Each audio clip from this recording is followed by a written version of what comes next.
Topping Local 4 News at 6. 3 Utica school students killed in a high-speed crash at Stony Creek were laid to rest just late last week. But the loss of Jonathan Manolios, Manny Malai, and Michael Wells apparently hasn't changed the habits of other drivers. In fact, many are having a very hard time observing the park's 35-mile-per-hour speed limit. In fact, viewers reached out to make us aware of what they feel is an ongoing problem at Stony Creek. So Local 4 defender Karen Drew took undercover cameras and a speed gun out there. Karen, tell us what you found. You know what, Carmen and Devin, I have to admit, we were surprised. We thought maybe this was a one-time complaint.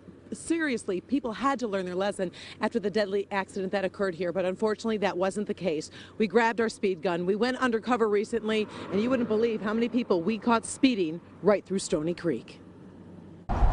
Stony Creek Metro Park, a favorite spot for many to bike, run, take the family, a place you expect to feel safe.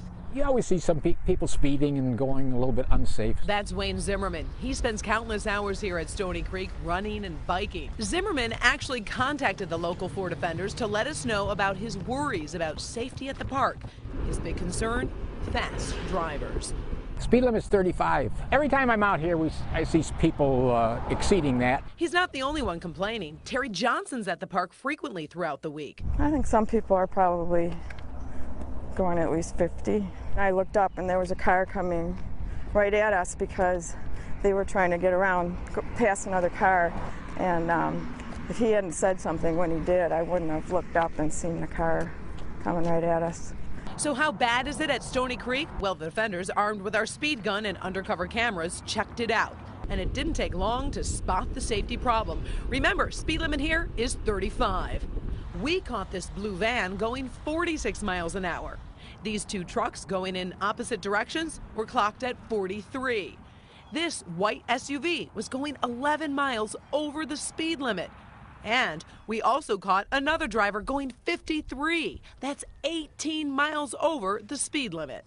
In light of this accident and everything that's happened, I think they need to slow people down, and it's, especially at certain times of the day when, like in the afternoons when kids are getting out of school, golfers are coming out to golf, and there's a lot more activity. Those we talked to who use the park say something needs to change, and change quickly. I guess they could decrease the speed limit and maybe patrol a little bit more. I think it needs more police presence out here, especially at the busier times of the day, just to keep people moving slower. And back out here live at Stony Creek, people are asking for more of a police presence. Of course, we are going to stay on top of this story. Meantime, defenders, investigators continue our exposing of issues. Tonight at 11 o'clock, we are catching school zone speeders.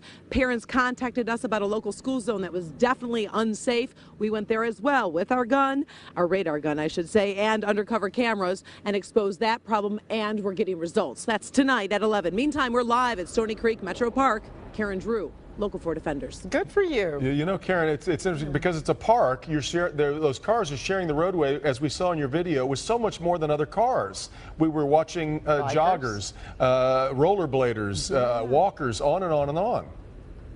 And that's what puts so many people at risk. You come here thinking you're safe. You come here thinking this is safer than the neighborhood roads. Yeah. You can run, you can bike, but unfortunately that is not the case right now at Stony Creek. All right, Karen, we'll see you again tonight at 11 o'clock.